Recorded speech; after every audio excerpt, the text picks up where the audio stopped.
Ladies and gentlemen, here we go. It is QXG Zelniq against Loner, the Chinese superstar. We're over here on Artifice as our first map. Yeah, Loner, one of the best Terrans in China right now.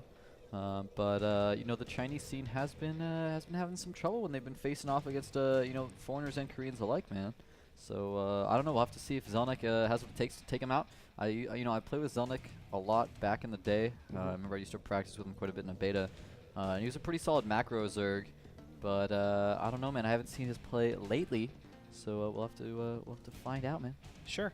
I've had a lot of experience with the Chinese scene back in the Brood War days, and the Chinese scene, for some reason, always seem to be behind in the metagame. They're just like a couple months behind, and I don't know exactly why that is. I don't know why it was for Brood War, but I know for StarCraft 2, like, I know they just haven't had the game quite as much. That's true. And or quite as long, and they are on their own server, so it's not like they're gonna see like the Korean strategies bleeding over and such. So unless they do spend their time like actively watching Korean tournaments, it's hard for them to just magically catch up on the metagame. That's I don't true. think they watch enough. And they do have their own like YouTube. They have their own like streaming stuff. And so there's the whole Chinese firewall, man. Like who knows how much they limit them from seeing like Korean strats and such. So you can really see like an isolation of a particular community affecting their gameplay quite a bit. But of course you get those little gems in there. Loner is one of those that is really able to be, I think, innovative within his own country. But we'll see if it is a good test to Zelniq right now, who, for the most part, Zelniq hasn't really been posting, top-tier results. And I think he's trying to do that here at the NASL Semi-Open. Yeah, I've got to say, to be perfectly honest, from all the games I've ever seen from Loner and like the BlizzCon Chinese qualifiers, things like that, I would never have called this play innovative. I don't know, maybe within the Chinese scene. That's what I'm saying, yeah. Oh, okay. Well, I don't know. We'll have to wait and see. His play just seemed really, really standard last time I watched him. So we'll have to wait and see, if he is going to be up on the metagame. I mean, he has the gas, so most likely I would call a Reactor Hellion expansion here. But, it might just be some type of different strategy, based on what's common in China right now. We'll have to wait and see. Zelniq went for the hatch first.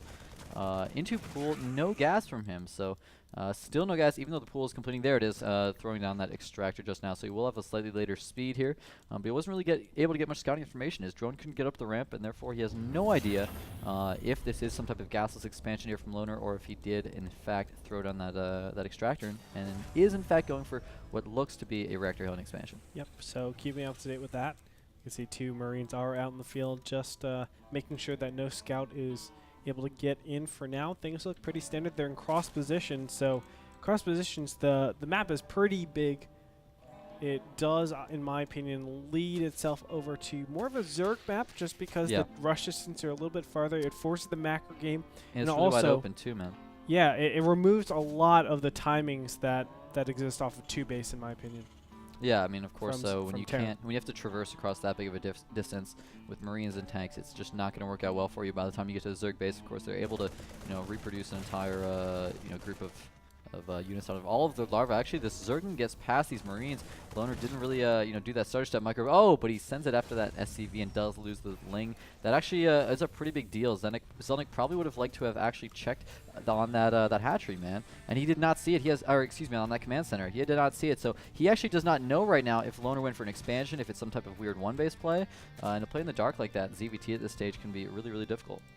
Yeah, I think Zelniq will sort of assume, or, he's just hoping his opponent isn't going for some sort of one-base all-in. He does need to check on it. As you said, it's very important you do so. But for now, he hasn't gotten any more Zerglings. He's just droning up, and, this is theoretically incorrect. Right now, practically it's fine, because obviously Loner is just doing some Hellion fast expand. But theoretically, he will lose to, some little cheeses where you just do some mind games like that.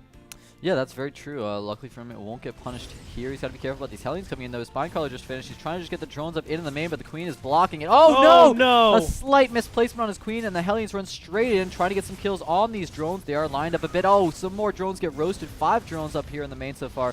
Are we seeing another one here? No, doesn't quite get it, but man, look at that, 7 workers killed, and it's actually 32 drones to 24 SCVs, which is just, obviously it's still in Zelniq's favor, but not as much as he would have liked there, and that's just, that's a pretty big blow, man. Usually you're really relying on not taking any damage from this Reactor Hellion expansion. To not just have his creep spread denied, not just have his third denied, but also lose all those drones, that's going to put Zelniq a little bit behind here. For sure. Now I do want to mention, this might seem a little bit weird to people out there, but the move that Loner just did was pretty all-in. He had no indication of knowing what was up there on the ramp. Again, he's doing. There could have been Zerglings up there just surrounding the Hellions immediately. But again, Loner is going to be profiting yet again. And this is, in my opinion, this is theoretically improper on both of these players. I mean, for Zelniq not to cover his ramp is so silly. He's playing so greedy, not getting any Zerglings at all. Well, he has that extra queen, so now he should be able to block the ramp. Just needs to work on that placement. Here come the Lings, though. They will be able to surround the Hellion, take it out. One more drone did go down, though. So he's still doing damage. But as he said, I mean, I wouldn't use... I don't think all-in would be the term I would use, but I understand what you're saying. It's a very risky thing to do that's committed. If you send those Hellions up onto the upper ground, then, of course, you're not going to be able to use them to deny that creep spread, not going to be able to use them to deny the third of the Zerg.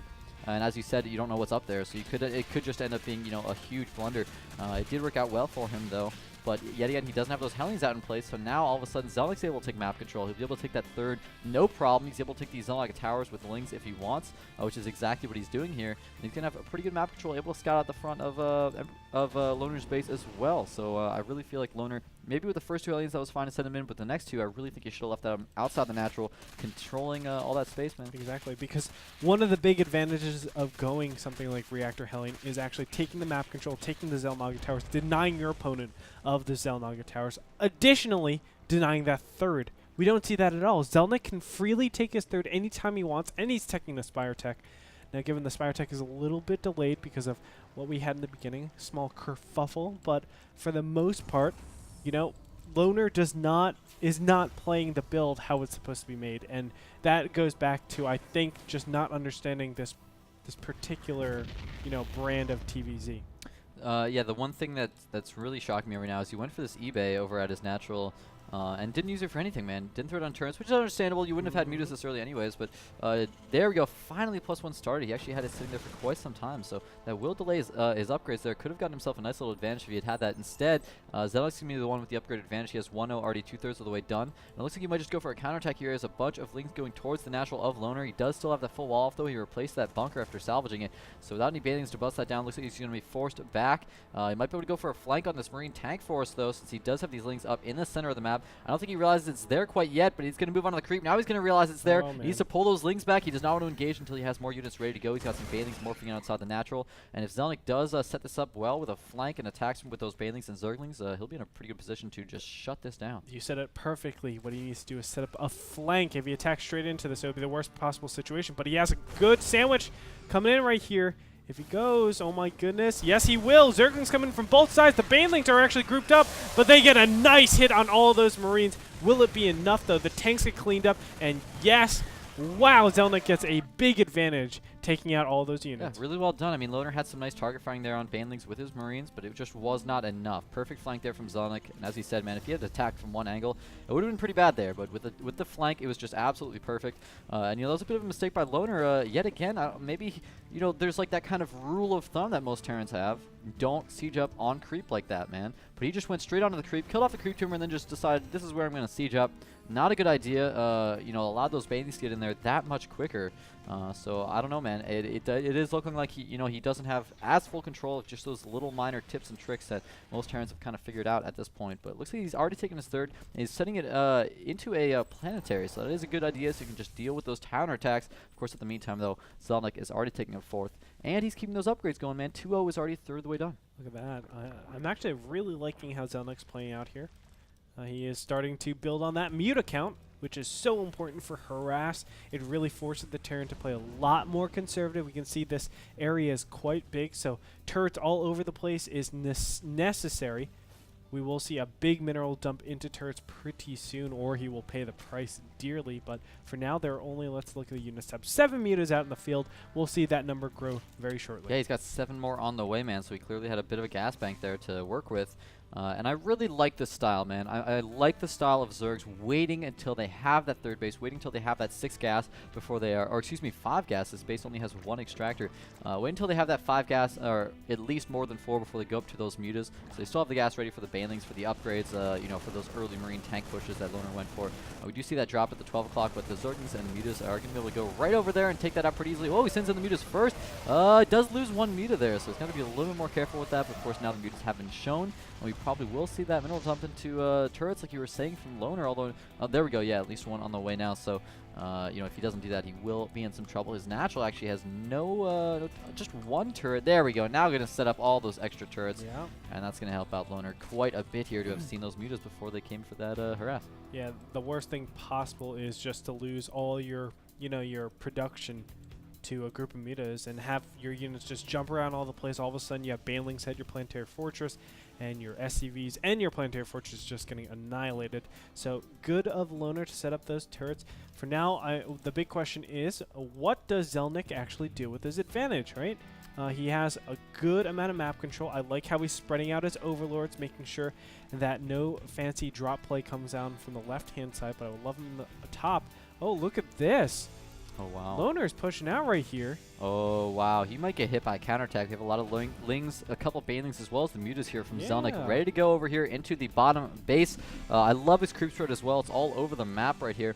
No, he might just be able to set up another awesome flank, man. He's got this army set up in the middle of the map. This type of... Oh, those tanks are unsupported. I thought he was going to send in those mutas. He could kill those off. But he's not doing it right now. They're right over at Creep Tumor. He sees that the tanks are undefended right now. He should be sending those mutas, but no. Looks like his decision is just to go for a counterattack. And oh my gosh, the wall off is no longer there for Loner. Baneling streaming in with speed, of course. Zerg is streaming in as well, and the mutas are doing quite a bit of damage. Unfortunately, they're stuck on the ramp. There we go. Banelings obliterating that tank and some of the Marines, but of course, Loner has gotten to an excellent position over here near the natural of Zelniq, and it's going to be really difficult for Zelniq to deal with this many tanks sieged up. Oh my god, Zelniq might not have a counter to this. This one Thor is actually going to town on all the mutas. It looks like the Thor will eventually go down, but the incoming Marines from all the production will be enough, in my opinion, to take out those mutas. For now, you know, there's a lot of chaos going. Zelniq, just GG's.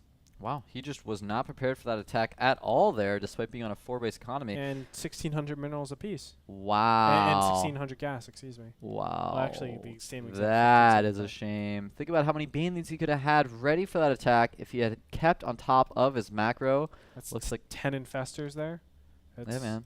A lot of different things that will give you a lot more time to fend off against this incoming push, but wow. That's really unfortunate, man. I think the right move there would have been to remacro up, go for the flank. Obviously, if you had killed off those the tanks with the mutas, I think you actually would have been in a great position that game. And remember that, you know, usually it's difficult to see that coming, and that's why it's so impressive when players do you know, have great muta control like that. But he actually had the creep tumor right under those tanks. He had full vision to see, okay, there's 6 tanks here, and there were no Marines anywhere near them. So he could have ran in with those mutas, instead just went for the counterattack. It really didn't do that much damage. Killed off a couple SCVs, a couple units of reinforcements. That's about it, man. Not nearly enough damage. So he should have just maybe, you know, gone for the flank, killed off that entire army. I think he could have absolutely stopped it if he had had just a little bit better awareness to, you know, pick off those tanks, man. Look at this. The barracks don't actually have any add-ons on. Add-ons. Yeah. Just add-ons. Kind of a weird play, but you know, Loner showing that he is worth his worth his reputation. I don't know how I want to phrase that. Forget it. Anyway, let's go on to game number 2. It's Loner and Zelniq. Game number 2 coming up in a little bit.